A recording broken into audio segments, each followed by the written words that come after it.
Hello friend, सबसे पहले आपका मेरे चैनल में स्वागत है। चलिए फ्रेंड, आज बात करते हैं आरपीएफ की न्यू वैकेंसी आपको बहुत जल्द देखने को मिलेगी। दिसंबर के महीने में आपको आरपीएफ की वैकेंसी देखने को मिलेगी। तो चलिए सबसे पहले बात करते हैं कि आरपीएफ का फुल फॉर्म क्या होता है। आरपीएफ मतलब railway protection force. Protection force में आपका दोनों पद में बहाली निकलेगा, कांस्टेबल में भी निकलेगा, एसआई में भी निकलेगा। तो चलिए आप लोग वीडियो में बने रहें, मैं आपको बताते जाऊंगा कांस्टेबल के कितने पदों पर बहाली आएगा और एसआई का, और इसका मैं आपको कट ऑफ ही बताऊंगा लास्ट में। तो चलिए फ्रेंड, उसके बाद हम बात करते हैं फ्रेंड टोटल पोस्ट। तो आपको 11 से 12,000 स्पेशल आपको कांस्टेबल की वैकेंसी देखने को मिलेगी। उसके बाद हम बात करते हैं एसआई की। तो एसआई को आपको 2,500 से 3,000 वैकेंसी आपको देखने को मिलेगी। उसके बाद बात करते हैं friend as general OBC EWS को 18 से 25 साल है आपका। उसके बाद आपको रिलैक्सेशन देखने को मिलता है। ओबीसी को 3 साल, एससी एसटी को 5 साल, मतलब 18 से 28 साल ओबीसी को और 18 से 30 साल एससी एसटी को। तो जो भी भाई मेरे ओबीसी देख रहे हैं, एससी एसटी देख रहे हैं, वो अपनी एज की काउंट देख लें, उसके हिसाब से आप लोग तैयारी में लग जाइए, क्योंकि वैकेंसी बहुत जल्द आ रहा है। आपको मैं पहले बताता हूँ किसी वैकेंसी के बारे में, तो आपको अवगत कराने के लिए बताता हूँ कि आप लोग तैयारी में लग जाइए। उसके बाद हम बात करते हैं ओबीसी 28 से एससी एसटी 30 एलिजिबिलिटी। तो आपको कांस्टेबल की एलिजिबिलिटी 10th पास पे, आपको मैं यहाँ एसआई का नहीं बताऊँ, कांस्टेबल की एलिजिबिलिटी 10th पास है। तो चलिए फ्रेंड, सबसे पहले आपका मेरे चैनल में स्वागत है। आप लोग जितने भी नए हैं, सबसे पहले आप लोग मेरे चैनल को सब्सक्राइब करें, लाइक करें और शेयर करें, क्योंकि मैं इस चैनल पर आपको अपडेट देता रहता हूँ वैकेंसी के रिलेटेड। मैंने बिहार एसएससी भी बोला था, बिहार एसएससी भी आ गया। बिहार दरोगा भी बोला था, बिहार दरोगा भी आ गया। यूपी ट्रिपल एसएससी पेट का भी बोला था, वो भी देखिए आ गया। सब आपका एग्जाम आ रहा है। स्टेनो का भी बोला था, स्टेनो भी, ऐसे बिहार स्टेनो भी आजकल उसका रिजल्ट पटना हाई कोर्ट, सब मतलब वैकेंसी के बारे में बोलता हूँ, सब वैकेंसी आता है। तो देखिए इस वैकेंसी के बारे में भी। एलिजिबिलिटी तो आपको 10th पास बता दिया हूँ। कांस्टेबल की वैकेंसी है रेलवे में, तो आपको 10th पास तो होनी ही चाहिए।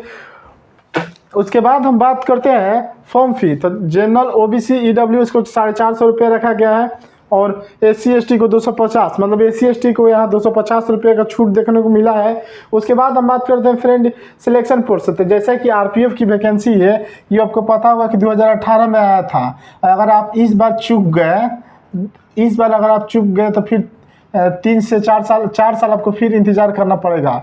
तो आप लोग अच्छे से तैयारी करिए। इसे मेरा बताने का मकसद यही है कि आप लोग अभी से ही 3-4 महीना मन लगा कर पढ़ दीजिएगा तो हो जाएगा। तो चलिए बात करते हैं सिलेक्शन प्रोसेस। तो सिलेक्शन प्रोसेस में सबसे पहले आपका रिटन एग्जाम होगा। अगर आपका 120 क्वेश्चन का 120 मार्क्स का नेगेटिव 1/3 आपका रिटन एग्जाम होगा। उसके बाद हम बात करते हैं पीईटी एंड पीएमटी। पीईटी मतलब फिजिकल इफिशिएंसी टेस्ट होगा, पीएमटी मतलब फिजिकल मेजरमेंट टेस्ट होगा। फिजिकल मेजरमेंट टेस्ट में आपको हाइट वेस्ट चेस्ट नापा जाएगा, पीईटी में आपको दौड़ाया जाएगा, आपको हाई जंप लॉन्ग जंप करवाया जाएगा। तो ये 2 सेक्शन में बाद में डिवाइड किया गया। आप लोग इसे एथी मत कीजिए। पीएमटी मतलब फिजिकल मेजरमेंट, जो भी मेजर किया जाता है, मेजरमेंट जैसे आपका चेस्ट आएगा, हाइट आएगा, ये सब होगा। पीएटी में आपका high jump long jump. Document फिर आपका होगा, आपका ओबीसी मांगेगा, मतलब आपका जो भी डॉक्यूमेंट है वो रिलेटेड मांगेगा। उसके बाद मेरिट लिस्ट आपका आएगा। बात करते हैं सैलरी की। तो सैलरी आपको 32 से 35 हज़ार कांस्टेबल की, जो हर स्टेट की कांस्टेबल की सैलरी है, वही सैलरी आपको यहाँ पर भी लगती है। बट इसमें आपको एक्स्ट्रा भी आपको मिलेगा 600 से 1,000 आपको। अगर किसी स्पेशल ड्यूटी या एथी पर जाते हैं तो आपको 600 से 1,000 आपको रोज के हिसाब से मिलेगा। बहुत ही अच्छी वैकेंसी है, आराम की नौकरी है। आरपीएफ को आपको कुछ नहीं करना है, ट्रेन में आपको चुपचाप रहना है और ट्रेन की सुरक्षा करना है, और इसका कोई विशेष काम नहीं है। आप बहुत फ्री माइंड होकर करेंगे।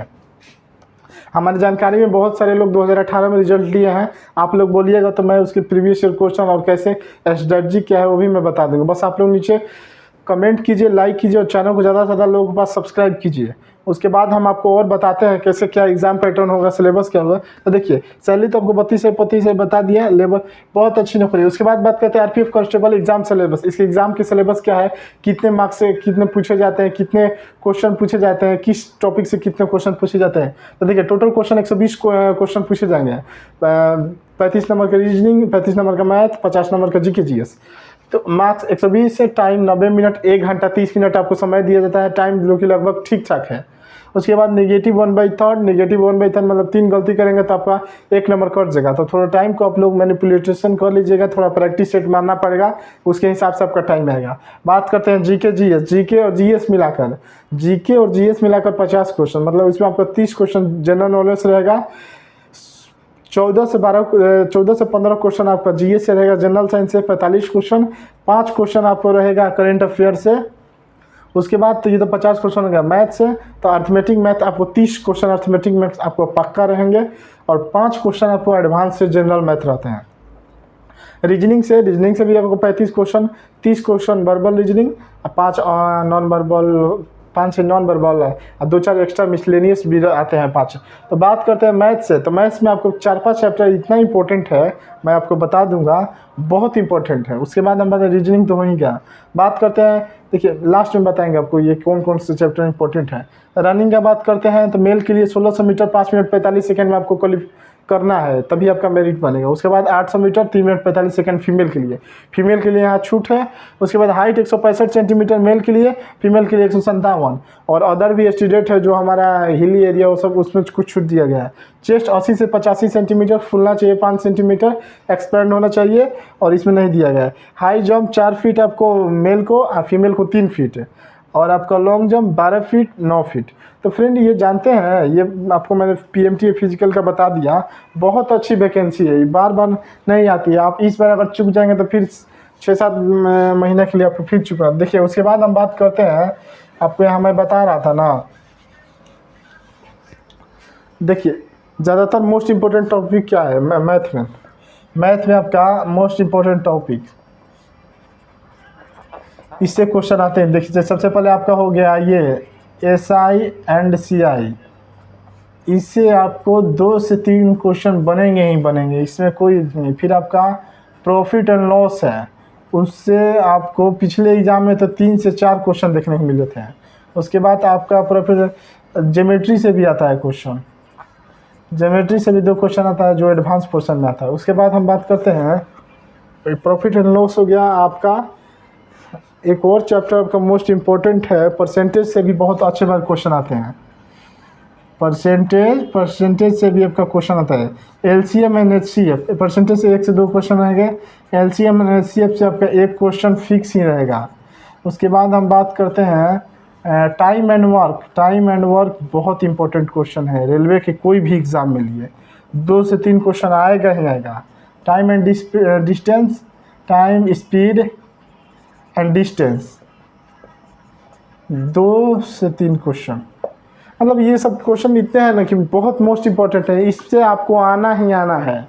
रीजनिंग में भी कुछ चैप्टर है हमारे, जैसे हो गया एनालॉगी में पिछले बार ग्रुप डी में 7 क्वेश्चन देखे गए थे। कोडिंग डिकोडिंग, इससे भी आपको 3 से 4 क्वेश्चन। एनालॉगी, कोडिंग डिकोडिंग आपका, फिर लॉजिकल रीजनिंग, इससे भी आपको आते हैं 2 क्वेश्चन। एक हमारा मैथमेटिकल ऑपरेशन, इससे भी 2 क्वेश्चन। ब्लड रिलेशन, मतलब ये कोई ऐसे चैप्टर हैं कि जो आपको आना ही आना है, इससे आपको मतलब कोई मतलब निष्पक्ष नहीं है, इससे इतना क्वेश्चन बनेगा ही बनेगा। और सब जो क्वेश्चन है ट्रेन है मैथ में, उससे कभी बनता है कभी नहीं भी बनता है। तो फ्रेंड आपसे मैं उम्मीद करता हूं कि आप लोग मेरे चैनल को सब्सक्राइब करेंगे, लाइक करेंगे और शेयर करेंगे, क्योंकि अगर आप लोग सब्सक्राइब करेंगे, लाइक करेंगे और शेयर करेंगे तो सबसे पहले आप ही के पास नोटिफिकेशन जाएगा। सभी लोग बोल रहे थे कि रेलवे की वैकेंसी आ गई है, वैकेंसी आई नहीं है, बट मैं बोलता हूँ कि दिसंबर में आपको 20 से लेकर 30 दिसंबर के बीच में आपको इसका नोटिस जारी करेगा, जनवरी से इसका फॉर्म भरेगा। उसके बाद आपका फिर आपका RPF के बाद आपका LP टेक्नीशियन आएगा, LP टेक्नीशियन के बाद आपका ग्रुप डी आएगा, ग्रुप डी के बाद आपका NTPC सबसे लास्ट में आएगा। तो आशा करता हूँ आपको वीडियो पसंद आया होगा। आप लोग ज़्यादा से ज़्यादा लोगों के पास शेयर करेंगे, सब्सक्राइब करेंगे, लाइक करेंगे और शेयर करेंगे। और मेरा चैनल आदि द मास्टर को, और डिस्क्रिप्शन में मेरा एक और चैनल है सीके एकेडमी, उस पर मैं टॉप 10 क्वेश्चन बताता हूँ। आप लोग उस चैनल को भी सब्सक्राइब कीजिएगा, डिस्क्रिप्शन में जाकर लिंक दे दिया हूँ। तो चलिए फ्रेंड, मिलते हैं नेक्स्ट वीडियो के लिए, तब तक के लिए जय हिंद।